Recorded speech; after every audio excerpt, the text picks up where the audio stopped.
Dalawang linggo na ba? Tatlo. Tatlo yata dahil nga na-aksidente kayo, kaya hindi kami nakapunta. Aksidente ba yun eh? Pero kumusta yung unang adjustment natin? Walang nangyari o lalo sumakit o nawala siya, nadagdagan? Medyo nawala po, pero Okay. bumilang yung mga ilang ano. Sumakit siya ulit. Oo. Pero na-adjust siya, okay naman. Tapos lumipas sa mga ilang linggo, sa dalawa, sumakit siya. Tumakit po siya. Pero nag-mall, ano po bang, paano po siya sumakit? Nadulas po ba na parang na-slide ng gano'n? Naglakad Wala lang? naman po. Normal lakad lang? Oo. Hindi kayo na parang na santak ng konti, na Wala po. natumba, wala naman. Kaya lang, yung akyat baba sa hagdanan. Yun ang nagpapahirap. Baka Baka sa ilan pang palapag yung bahay nyo? Salam naman. Dalawa? Dalawa lang. Dalawa, okay. Siguro, baka doon. Pero lagyan natin ng ano, lalagyan na natin ng bandage. Para masuporta kasi umiidad na rin tayo. Tayo ng mga sobrang karne o Ay, maalat. hindi na ako yun lang medyo maalat. O yun po kasi, hindi na po natin maiiwasan yung osteoarthritis. Yun sa mga alat. Kunyari, yung malalaman mo naman pag maalat na yung timpla mo, paano? Kunyari, may nakasabay kang kumain, nakisawsaw sa'yo o nakitimpla sa yung kinakain mo. Nay, ang alat na. Hindi, okay na sa akin to. Ibig sabihin, tumataas na yung dosage ng dila natin. Pero Paano? ikaw sa kalima Ito, mas magaro. mas Sige, matindi. straight na kayo.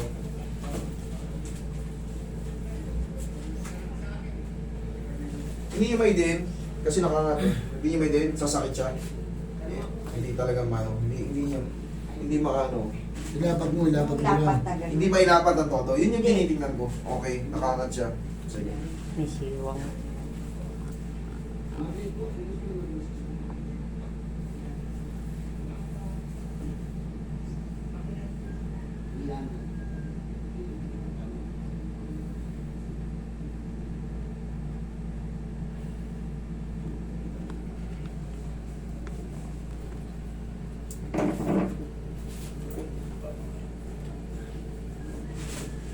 Si Pentamil. Arbogdinadil. Okay, relax lang.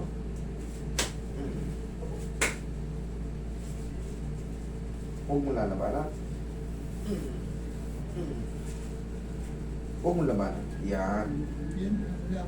Kailangan maalog siya eh.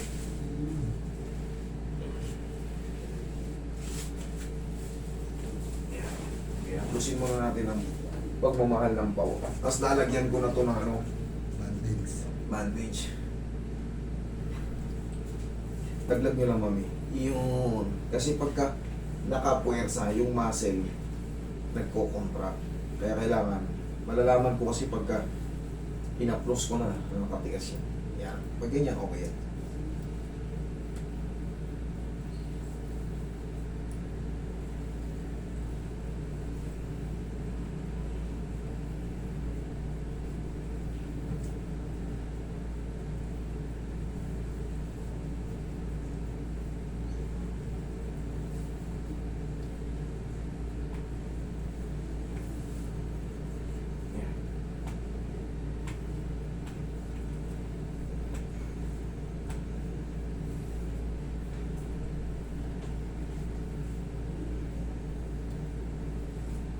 Kumusta naman yung baywag niyo, boss? Ha? Kumusta naman yung baywag niyo? Medyo okay na ako. Pero siyempre, grabe pala. Kahit ng balakang na dinanas ko. Pero siyempre, lamang ang may alam. Yun ang advantage ng marunong eh. Kasi kahit paano, yung sarili mo, mapangalagaan mo rin. Pero yun nga, aaminin ko talagang pag hindi ko kinaya, patulong ko kay Roy. Pag hindi namin kaya ni Roy, pupunta rin ako sa kagaya ko kasi kaya hindi ako pwedeng di makatayo, hindi ako pwedeng di makaupo. Hindi tayo makapagtrabaho. Relax na muna yan.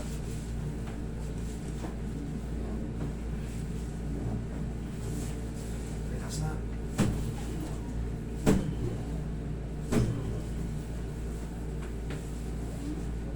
Uy, yung ano. Relax na. Yan. Alalayan naman natin yan. Yan. Pahinga muna. Ito naman sa kabila.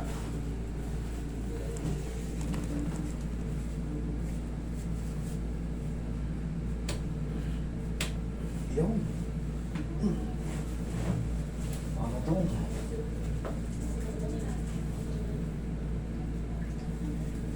Pagka kayo ay magmumuli or lalabas, makakain sa labas, unahan nyo na ng pao.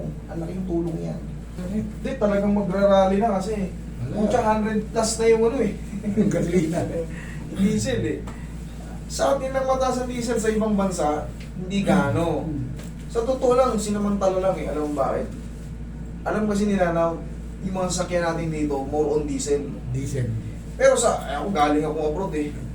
Sobrang mura niyan, pwede kang gumawa ng swimming pool na gamit ang diesel.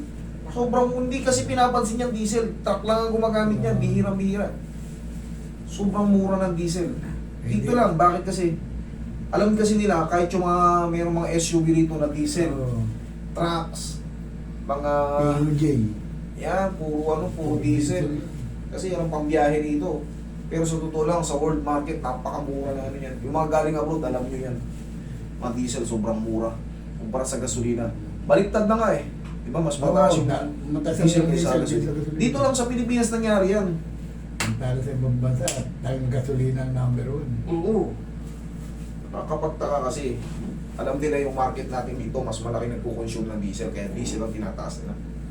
Kaya ang isa pa nakakainis. Isa pa Relax lang. nakakainis doon, itong mga gasolinahan, yung matagal, yung stock nila. Siyempre, yung Sasabi iba, pa lang, ang tibahan, taas din diba, kayo. mas sinara. Nagsara sila kunyari. Kasi, sa susunod na araw, magtataas ng Tataas 7, naman. 12. Hindi, kahit ako mang businessman, ganun din ang gagawin ko, sir. Kasi doon lang ako makakabawi ng todo eh. May stock ako, ang bili ko ron 20. Eh, 2 araw na lang, alam ko magtataas ng 7, oh. Eh, meron akong stock na 2 toneladang litro. Di magkano kikitain ko? Ako mang businessman, easy. I'm a businessman eh. Pero syempre, tayo mga Pilipino, mahihirap tayo dito. Talagang mararamdaman natin yung ano, Hirap. yung ano yan, yung impact yan. Susunod yan, syempre, yung mga truck, naghahakot ng mga gulay yan, bigas. Hindi rin ako papayag ng Diesel yan. nagtaas yung pangunahin namin para makandar. Nagkakutod eh. Ano, malulugi ako. Nagtaas ng napakataas. Galing sa ano yan, galing sa 50.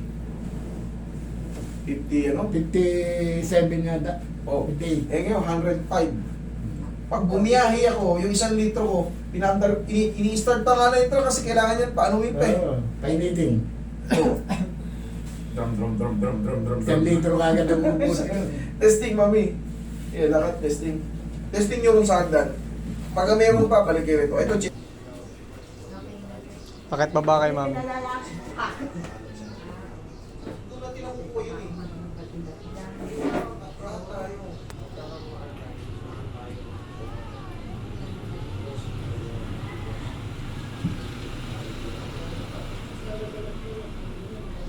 Puro reseta rin lang ng gamot. Oo. Hindi na. Anong balita? Ha? Okay na naman. Okay na naman, ha? O yan, ha? Kasi tinesting na natin doon para kung uuwi pa kayo tapos doon kayo maglalakad sa second floor tapos babalik kayo. O yan, okay na, ha? Oh, thank you, Lord.